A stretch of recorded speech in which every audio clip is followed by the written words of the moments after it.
이렇게 믿어라. 그리고 의를 구하여라 라고 하는 제목으로 여러분들과 함께 말씀을 나누려고 합니다. 제가 이번 주 초에 아마 페이스북에 그런 묵상글을 올린 것 같아요. 우리들의 참된 신앙과 광신, 맹목적인 신앙을 어떻게 구별할 것인가. 참된 신앙은 하나님의 뜻을 구할 때 그것을 우리가 참된 신앙이라고 이야기합니다. 광신과 맹목적인 신앙은 자신이 믿는 것을 끝까지 이루려고 하는 그것이 광신입니다. 믿음은 하나님이 바라시는 것을 우리들이 보아야 하고 하나님의 뜻을 이루는 것이 믿음입니다. 이번 기간들을 통해서 여러분들의 믿음을 좀 잘 점검했으면 좋겠어요. 내가 믿는 것을 이루려고 하는 것이 아니라 하나님이 이루기를 원하시는 의를 이루는 사람이 될 수 있도록. 오늘 말씀은 지난주의 말씀과 연결이 되어 있습니다. 지난주에는 염려하지 말라라고 하는 말씀으로 여러분들과 나누었다면 오늘은 염려하지 않을 방법에 대한 말씀을 함께 나누려고 합니다. 오늘 31절부터 33절까지에 보니까 염려하여 이르기를 무엇을 먹을까, 무엇을 마실까, 무엇을 입을까 하지 말라. 이는 다 이방인들이 구하는 것이다 라고 되어 있어요. 이방인들이 구하는 것이 먹을 것, 입을 것, 마실 것을 구한다 라고 말씀합니다. 여러분들이 지금 매일 기도 가운데 먹을 것과 입을 것과 마실 것만을 구하고 있다면 여러분들이 이방이라는 이야기입니다. 이방인의 특징은 뭐냐면 늘 염려하여 구한다 라고 되어 있어요. 여러분들의 기도를 한번 생각해 보세요. 여러분들의 기도가 이방인의 기도인가 아니면 하나님을 믿는 사람의 기도인가? 여러분들이 오늘도 어제도 내일도 해야 될 기도의 제목들이 과연 어떤 제목들을 가지고 기도하는가 여러분들이 살펴보아야 합니다. 왜 여러분들이 먹을 것, 입을 것, 마실 것을 가지고 기도하면 염려가 끊이지 않을까? 아무리 우리들이 기도하고 아무리 이루어져도 먹을 것과 입을 것, 마실 것을 가지고 여러분들의 욕망을 충족시켜주지 않기 때문에 그렇습니다. 그래서 우리들이 아무리 기도를 해도 우리들이 늘 염려 가운데 있는 것, 이것은 올바른 신앙인의 모습이 아니다. 그래서 오늘 주님께서 우리들에게 가르쳐 주신 것이 뭐냐면 기도의 방향을 바꾸라는 것이죠. 먹을 것, 입을 것, 마실 것을 위해 구하는 것이 아니라 하나님의 의를 위하여 기도하는 기도의 방향을 바꾸어라. 요즘 저는 정말 이 세계 처처에서 일어나고 있는 자연재해를 바라보며 참 두렵다는 생각을 합니다. 중국 땅에 이번에 그 수없이 넓은 지역에 그 더위가 찾아오는 것을 보면서 얼마나 무섭습니까? 아니 어떤 할아버지가 가다가 넘어졌다고 넘어진 곳에서 화상을 입을 정도, 물고기를 실은 차가 가다가 물고기가 쏟아졌는데 도로 위에서 익어버릴 정도의 더위. 그런데 똑같은 중국에서 홍수로 사람들이 고난을 받는 것을 바라보고 우리나라뿐만 아니라 일본과 우리나라의 좁은 땅덩어리에서도 중부와 남부로 이런 재해를 바라보면서 참 무섭다는 생각을 합니다. 마지막 때의 처처에 기근이 일어난다고 했는데, 홍수가 일어나고 지진이 일어난다고 했는데 우리들이 마지막 때를 향해 달려가고 있는 것이 아닌가. 정말 두려운 것 중에 하나는 우리 세대에는 어떻게 살 수 있을지 모르지만 정말 다음 세대에 살아갈 수 있을까? 정말 이것이 종말이 오지 않는가라는 두려움 가운데 있을 때가 많이 있어요. 그런데 결국 이 종말, 이 처처의 기근이 일어나는 이유들이 뭔가요? 사람들이 너무나 이기적이고 자기중심적으로 내가 먹고 사는 것, 그것만 따졌지 다른 사람들을 생각하지 않으면서 우리들은 그런 결과들을 다 맞이하고 있어요. 우리들이 지금까지 살아왔던 삶의 방식, 이기적이고 자기중심적이었던 이 모든 삶의 방식들이 내 삶의 문제를 해결하지 못했을 뿐만 아니라 우리의 후손들에게도 염려와 근심을 남겨주고 있다는 사실이죠. 결국 이 나라와 이 민족, 이 세상에 살 길이 무엇인가? 하나님의 나라와 의를 구하는 사람이 생기지 않으면 정말 우리들에게 소망이 있겠는가? 저는 교회가 이 땅에 소망이라고 믿는 사람입니다. 왠지 아세요? 이 교회를 통하여 하나님을 믿는 사람들이 하나님의 의를 바라보며, 믿음이라고 하는 것은 하나님과 동일한 것을 우리들이 바라볼 수 있는 것이 믿음인데, 하나님이 이 땅과 이 민족을 향하여 어떤 하나님의 뜻을 가지고 있는지를, 하나님의 의를 우리들이 바라볼 수 있을 때 우리들에게 소망이 있는 것이 아닐까. 저는 교회가 이 땅의 소망이라고 생각해요. 하나님의 말씀을 실천하는 여러분들을 통해서 이 나라와 이 민족과 이 세상이 살 수 있다고 믿는 사람입니다. 우리들에게 주어진 사명, 이 하나님의 의를 구한다고 하는 것이 얼마나 소중한 일인가. 존 베일리라고 하는 사람이 이런 말을 했습니다. 도로 주행 시 조명이 필요한 것은 분기점에서이다. 우리들이 살아가면서 의가 필요한 순간들이 있습니다. 의와 불의가 나누어지는 순간들이 있습니다. 그때 필요한 조명이 무엇입니까? 성령의 인도하심을 받는 겁니다. 오늘 제가 여러분들에게 도전하고 싶은 겁니다. 여러분들이 하나님을 믿고 하나님을 믿는 백성으로 우리들이 살아가며 의와 불의의 순간에 여러분들이 성령님의 인도하심을 받고 있는가? 성령님의 인도하심을 따라가고 있는가? 아니, 여러분들에게 성령님의 인도하심을 따라 살아가겠다고 하는 의지가 여러분들에게 있는가? 성령님은 진리의 영이라고 되어 있어요. 우리가 진리의 영을 따라 하나님의 의를 구하는 사람이 되면 하나님께서 우리들에게 이 모든 것을 더하시리라고 말씀하셨어요. 야고보서 1장 19절부터 20절까지 말씀, 우리가 잠목소리로 봉독하겠습니다. 내 사랑하는 형제들아, 너희가 알지니 사람마다 듣기는 속히 하고 말하기는 더디하며 성내기도 더디하라. 사람이 성내는 것이 하나님의 의를 이루지 못함이라. 여러분들이 여기서 주목해야 될 것, 사람이 성내는 것이 하나님의 의를 이루지 못함이니라. 우리들이 하나님의 의를 생각하지 못하고 하나님의 의를 이루지 못하는 것이 무엇이냐면 여러분들이 너무 쉽게 성낸다는 겁니다. 여러분들은 어느 때 성을 내고 어느 때 여러분들의 삶에 분노가 생깁니까? 대부분이요, 우리들의 평정심을 잃고 분노하는 경우는 우리들 속에 채워주지 못하는 불만족을 통해서 우리는 분노합니다. 여러분들의 분노하는 것, 그것은 결국 여러분들의 자기 만족을 채우려고 하는 시도이고 그것은 절대로 하나님의 의를 이루지 못한다. 하나님의 의를 생각하며 산다고 하는 건 우리를 굉장히 불편하게 만듭니다. 정말 예수 믿는 것이 얼마나 불편한 일인지 몰라요. 제가 몇 달 전에 병원에서 그 요로결석 때문에 내시경 수술을 받은 적이 있습니다. 제가 내시경 수술을 받은 이유는 조금 기다려도 며칠이 지나면 나올지 안 나올지 모르겠지만 기다려도 되는데 제가 일정 때문에 빨리 수술을 받고 결혼 주례도 해야 됐고 또 주일 설교도 해야 되고 그래서 수술을 빨리 받았어요. 그런데 병원에서 퇴원을 해야 되는데 퇴원 수속이 늦어지는 겁니다. 나는 빨리 나가서 할 일이 있는데 그것 때문에 수술을 받았는데 자꾸 늦어지니까 제가 이렇게 막 조급해하고 있는데 레지던트 선생님 둘이 방에 들어와서 회진을 돌다가 그래서 제가 이야기를 했습니다. 나 빨리 퇴원해야 되는데 언제쯤 퇴원하냐고 그랬더니 그 레지던트 선생님이 그건 우리 소관이 아닙니다. 간호사에게 문의하세요. 그래서 제가 그러면은 나가면서 간호사실에 좀 얘기를 좀 해주면 좋겠습니다. 빨리 퇴원하도록. 그랬더니 그건 우리 소관 아닙니다. 그리고 나가는 거예요. 그래서 제가 잠깐만 기다려요. 일로 와봐, 얘기 좀 합시다. 한 사람은 그냥 나가고요. 한 사람이 남았어요. 제가 화를 냈습니다. 이게 도대체 환자를 대하는 태도입니까? 이렇게 하면 안 되는 거 아니냐고. 제가 어느 병원인지는 얘기하지 않습니다. 근데 그 사람도 그냥 이건 우리 소관이 아니라고 나가는 거예요. 화가 났어요. 이름 적어놓고 나가라고. 윗사람한테 따져야 되겠다고. 정말 화가 났어요. 근데 제 아내가 옆에서 있다가 저를 계속 말리는 거예요. 그러지 말라고. 당신 목사인 거 다 안다고. 그러지 말라고. 그래서 그 사이에 제가 이런 고민을 했습니다. 내가 정말 무시당했다고 생각하고 의사가 환자에게 이렇게 하면 안 되는 건데 내가 이걸 참아야 되는 거냐고. 내가 목사이기 때문에 참아야 되는 거. 이건 신앙의 문제를 떠나서 인간의 도리에 대한 문제가 아니냐고 막 흥분하고 있는데 당신은 크리스찬이고 저 사람은 난 크리스찬인데 참아야 되는 거 아니냐고. 근데 정말 화가 났어요. 제 속에서 많은 고민들이 있으면서 제 속에 여러 가지 생각을 하게 됐어요. 내가 왜 이렇게 화를 낼까?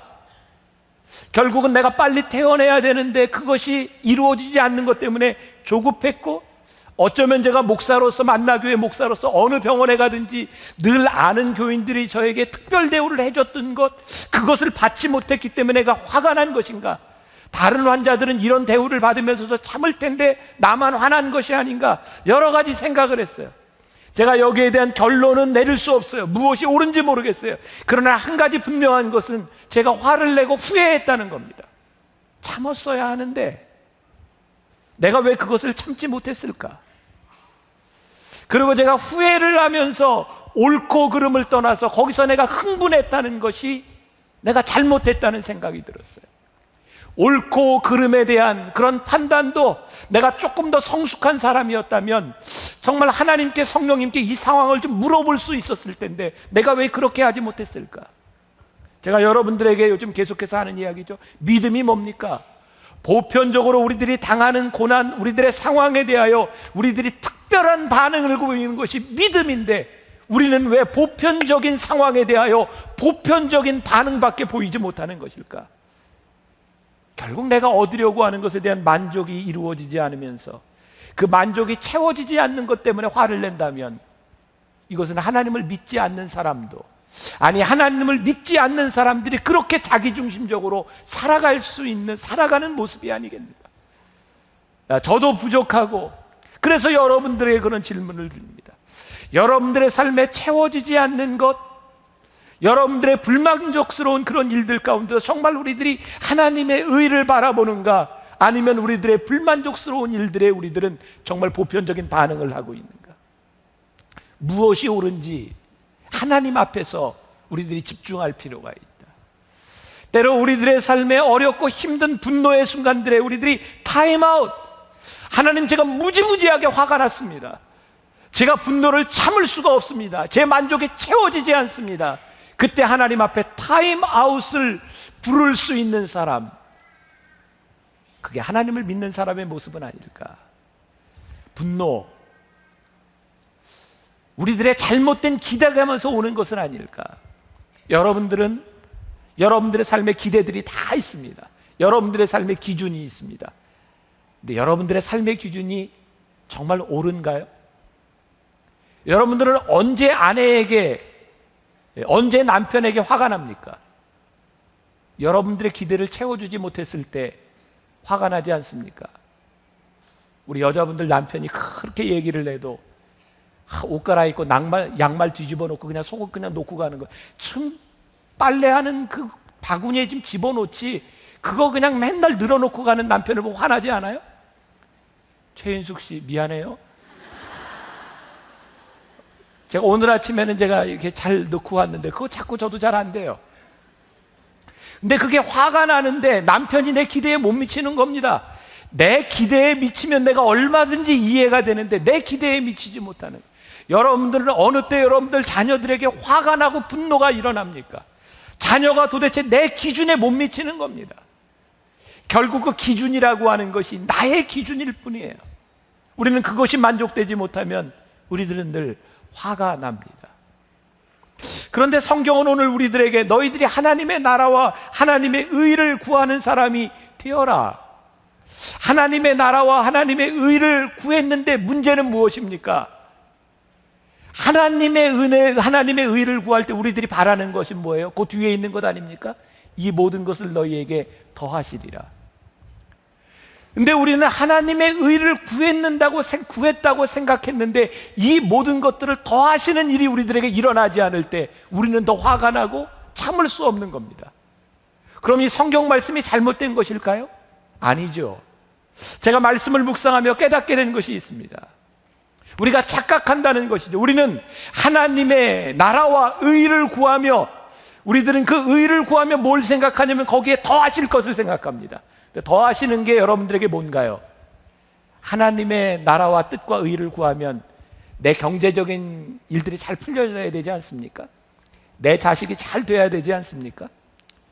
결국은 우리들이 하나님의 나라와 의를 구한다고 하면서도 결국 우리들이 그것을 구하는 이유와 결과는 늘 내 뜻을 이루는 데 집중되어 있어요.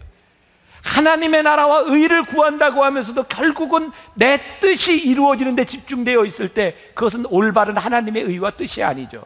위선입니다. 하나님의 나라와 의를 구한다고 하는 것은 우리에게 모든 것을 더하신다고 하는 것은 하나님의 나라와 의를 구할 때 그 다음에 행하시는 하나님의 역사들이 나에게 은혜요 축복으로 느껴질 때 모든 것을 더하시는 것을 우리들이 경험하게 됩니다. 하나님의 나라와 하나님의 의, 하나님의 뜻이 이루어질 때, 하나님의 의를 구할 때 우리들에게서 일어나는 일들이 모든 것이 선하다. God is good. 하나님은 언제나 선하십니다. 여러분들의 삶에 행하시는 모든 것들이 선하십니다. 이것이 우리들의 믿음의 고백으로 나오기 시작할 때, 우리들에게서 일어나는 모든 일들이 하나님께서 우리들에게 더하시는 거예요. 근데 우리들이 이 부분이 불명확합니다.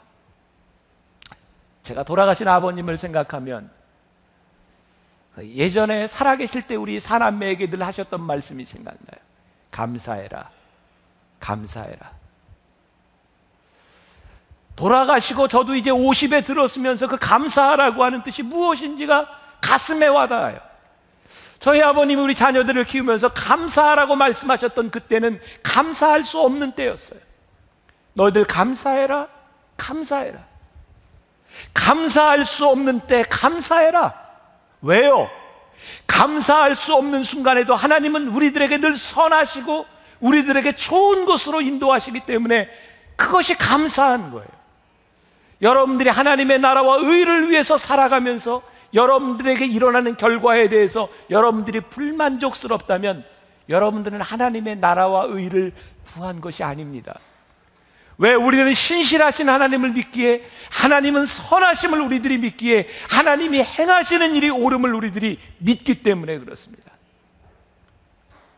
사도 바울, 그는 하나님의 나라와 의를 위해서 온전히 삶을 바친 사람입니다. 그는 오로지 예수님을 믿고 그 복음, 생명의 복음을 전하기 위해 그의 삶을 온전히 내놓은 사람입니다. 그는 하나님의 나라와 의를 위해서 하고 싶은 일이 무척 많았던 사람이에요. 어떻게 하면 한 사람이라도 더 면서 복음을 전할까? 어떻게 하면 한 곳이라도 더 갈 수 있을까? 근데 그가 하나님의 나라와 의를 위해서 살았으면 하나님이 그의 뜻을 이루어줘야 되는 것 아닙니까? 근데 그가 하나님의 나라와 의를 위해서 사는데 하나님은 그의 뜻대로 이루어 주시지 않았어요. 그는 가고자 하는 곳에 가지 못했고, 복음을 전하는 길이 막혔고, 그는 감옥에 들어가서 매를 맞고 죽음의 직전까지 그는 이르게 됩니다. 근데 그는 감옥 안에서 하나님의 선하심을 경험합니다. God is good. 하나님은 선하십니다. 감옥 안에서 그는 찬양을 불렀고 감옥 안에서 그는 편지를 쓰기 시작했습니다. 사도 바울의 편지 중에, 감옥에서 쓴 편지 중에 얼마나 많은 글들이 평안하라, 근심하지 말라, 염려하지 말라는 글을 썼는지 몰라요. 그가 깨닫게 된 것이 있습니다. 하나님이 내 길을 막으셨지만 하나님은 여전히 선하시게 일하고 계신 것이고, 사도 바울이 옥에 갇혀있는 시간을 통해서 하나님은 사도 바울의 신앙의 깊이를 깊게 하셨고, 그는 그곳에서 쓰는 편지를 통하여 2000년 동안 수없이 많은 사람들에게 복음의 신비를 알려주기 시작합니다. 예수님의 수제자 베드로가 주님의 일을 하겠다고 그렇게 설치고 다닐 때, 그가 그렇게 다혈질이 나쁜 것만은 아주 열정이 있죠. 하나님이 그거 쓰시지 않았습니다. 하나님께서 철저하게 베드로를 낮추시고 주님을 배신한 3번의 부인 가운데서 다시 3번 내가 나를 사랑하느냐 물으시면서 철저하게 베드로를 훈련시키시는 그 과정을 통해서 하나님은 하나님의 일을 하십니다. 하나님의 의는 드러나고 하나님의 의는 우리들의 삶에서 결국 모든 것을 더하십니다.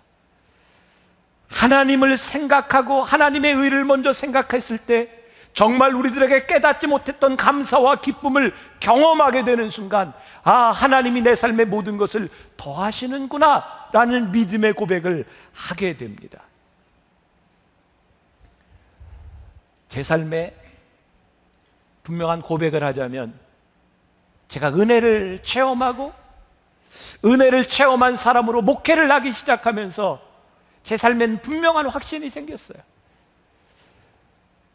제가 처음 은혜를 받고 저에겐 참 기도 제목도 많고 제가 하고 싶은 일들이 참 많았는데, 은혜를 받고 목회하는데 하나님은 제가 하고 싶은 일을 그렇게 하도록 내버려 두시지 않더라고요.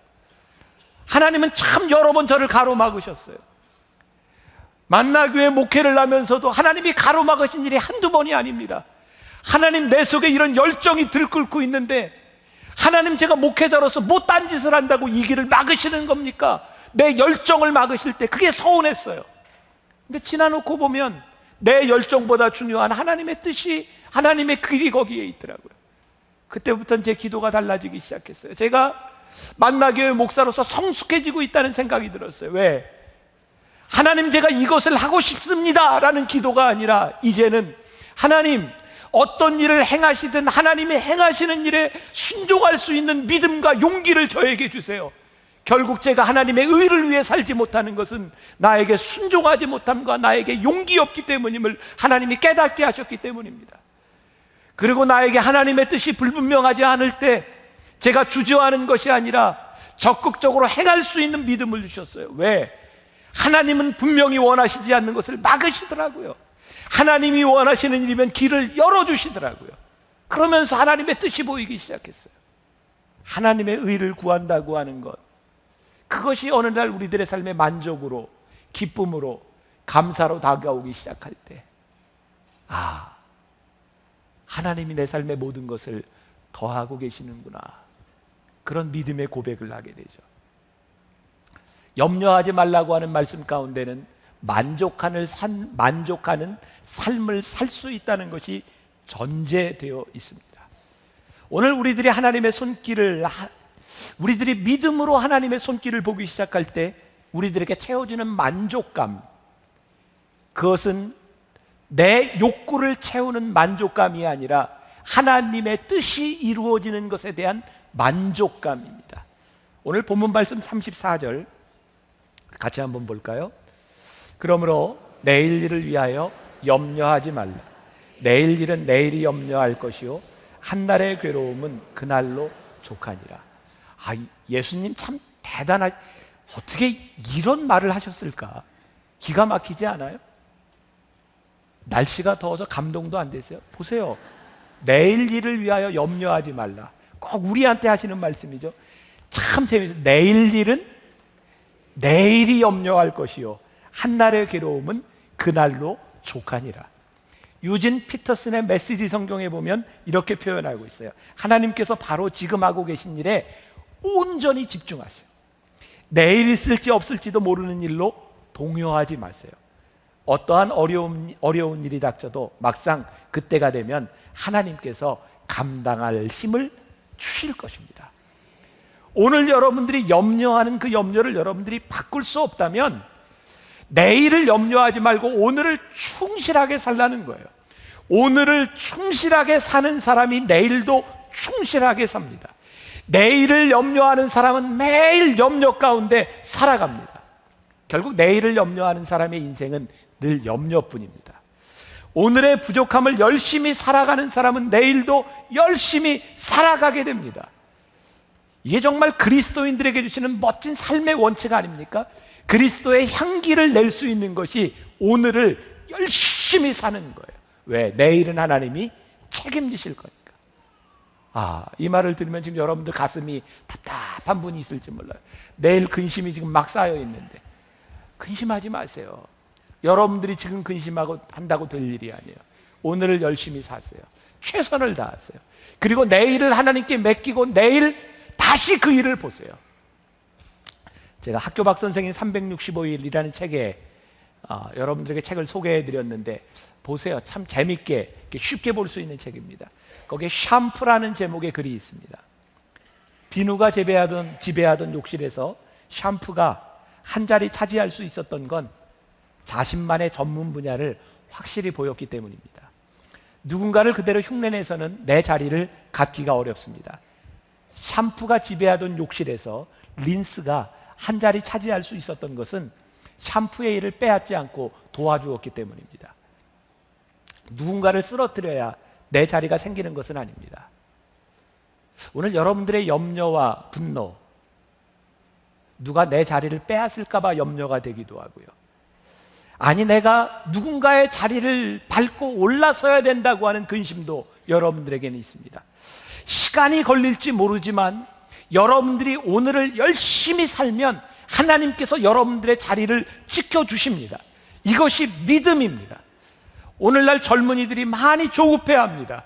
높이 올라가는 사람, 뭘 하는 사람, 내 눈에 지금 결과로 보이지 않는 일들을 통해서 참 많이 염려합니다. 근데 오늘 하나님께서 우리들에게 주시는 말씀이 염려하지 마라. 내가 하나님의 나라와 그의 의와 그의 뜻을 따라서 내가 오늘을 열심히 살면 내가 네 삶을 책임지리라. 그것이 믿음입니다. 이게 보여야 우리들의 염려가 사라지고 우리들이 최선을 다해서 살 수 있는 거예요. 이번 8.15에 아마도 지금 대통령이 박근혜 씨이기 때문에 그런지 몰라도 박정희 대통령에 대한 이야기들이 다큐로 많이 나오더라고요. 우리나라의 경부고속도로를 처음으로 놓은 사람이 박정희 대통령 아닙니까? 그 경부고속도로를 놓겠다고 했을 때 강요들까지 모든 사람이 반대했답니다. 그때 현대의 정주영 회장하고 이 기간 내에 할 수 있느냐고, 이 돈을 가지고 할 수 있느냐고, 경부고속도로를 놓기 시작했고, 물론 경부고속도로가 완공된 다음에 수리비가 완공 비용보다 더 들었다 그래요. 그러나 서울에서부터 부산까지 그 길을 뚫으면서 이 나라의 산업화가 시작됐고 우리 민족의 시각이 바뀌어졌어요.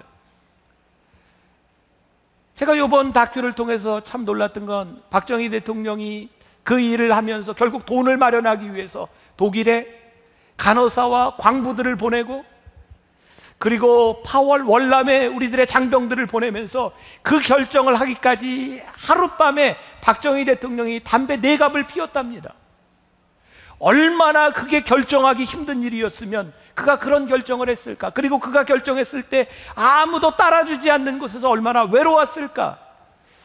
그의 공과를 떠나서 그때 그 결정이 오늘날 우리 민족의 산업화를 이루어놓은 것을 보면서 그가 나라를 사랑하며 그가 놓았던, 그가 결정했던 그 일들이 결국 우리 후손들에게 오는 것이 아닌가. 우리 후손들이 받을 그것을 바라보았기 때문에 그가 씨를 뿌리지 않았을까. 제가 지난달에 김구 선생님 평전을 읽으면서 제가 참 많은 것들을 새로 배워서 한국 근대사를 다시 보게 돼요. 저는 김구 선생님이 그런 신앙인인지 몰랐어요.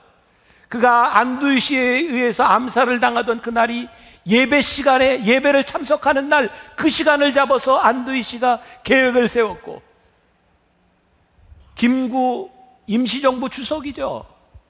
그분이 그 어려운 상해 임시정부에서 윤봉길 의사, 그런 사람들에게 암살을 지령하며 26살 나이에 윤봉길 의사가 죽어갔던 그 순간들을 바라보며 여러분 정말 그런 일을 할 수 있었을까? 근데 그 사람들의 머릿속에 이 나라와 이 민족의 미래가 없었더라면 정말 그렇게 죽을 수 있었을까?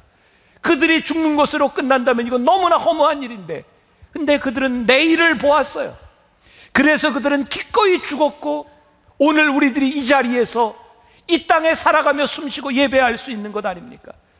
저는 하나님이 우리들에게 주신 의, 하나님이 우리들에게 주신 하나님의 나라는 우리들이 이루는, 우리들의 꿈을 이루는 것이 아니라 의로운 씨를 뿌렸을 때에 하나님께서 이루실 일을 기대할 수 있는 것. 그래서 하나님의 나라와 하나님의 의를 믿는 사람의 삶의 방식은 세상 사람들이 이해하지 못할 수 있겠다. 예수 믿는다는 것이 참 어려운 이유가 거기 있구나. 사람들이 우리를 이해해 주지 못하기 때문에. 그러나 우리가 하나님의 나라와 하나님의 의를 구하면 하나님께서 틀림없이 이 모든 것을 더하시는 역사를 우리들에게 베푸시겠다는 약속의 말씀입니다. 그래서 우리들이 그 약속의 말씀을 붙들고 우리들이 변함없이, 우리들이 담대하게 하나님의 뜻을 행하는 것이 아니겠습니까? 하영조 목사님, 돌아가신 하영조 목사님의 책에 나오는 이야기를 잠깐 소개해 드리겠습니다. 선교가 거의 불가능한 모슬렘 지역에서 40년간 일해오신 한 선교사님에게 물었습니다. 오늘날까지 어떻게 지내셨습니까? 그분이 대답입니다. 제게는 좋은 후원자가 있습니다. 바로 마태복음 6장 33절의 말씀입니다. 하나님께서는 한 번도 이 약속을 어기신 적이 없습니다. 너희는 먼저 그의 나라와 그의 의를 구하라. 그리하면 이 모든 것을 너희에게 더하시리라. 선교사님이 또 이런 말씀을 하셨습니다. 감옥에 있을 때나 사막을 걷고 있을 때나 세상 후원자가 다 끊어졌을 때에도 하나님은 이 약속을 지켜주셨습니다. 수많은 사람이 내일 일 때문에 근심 걱정에 사로잡혀 있습니다. 당신의 내일은 암흑이 가득 찬 사막의 음침한 골짜기입니까? 오색 찬란한 무지개가 보장된 희망의 초장입니까? 그리스도인에게 내일은 어떤 의미가 있습니까? 믿음이 없으면 내일은 절대로 절망입니다. 그러나 믿음이 있으면 내일은 언제나 희망입니다. 하나님은 오늘을 충실하게 사는 사람에게만 내일의 복을 약속해 주십니다. 반면 내일의 염려 때문에 오늘을 슬프고 게으르게 살면 내일의 복을 누릴 수 없습니다. 오늘을 기쁘고 의롭게 그리고 감사하면서 사십시오. 하나님이 내일을 축복의 장으로 만드실 것입니다. 하나님의 나라와 의를 위해 오늘을 열심히 사십시오. 내일은 하나님이 책임지실 것입니다. 그리고 여러분들이 하나님의 나라와 의를 위하여 살아가는 그 삶에 일어나는 모든 결과들 가운데 하나님을 찬양하고 하나님을 예배하십시오. 왜? 하나님은 선하시기 때문입니다. 하나님은 틀림없이 하나님의 방법으로 열매를 맺으실 것이기 때문입니다. 담대하게 하나님 나라와 의를 위하여 염려하지 말고 오늘 이 자리에 염려를 다 놓고 세상으로 담대히 나가는 여러분들이 되시기를 주님의 이름으로 간절히 축원합니다.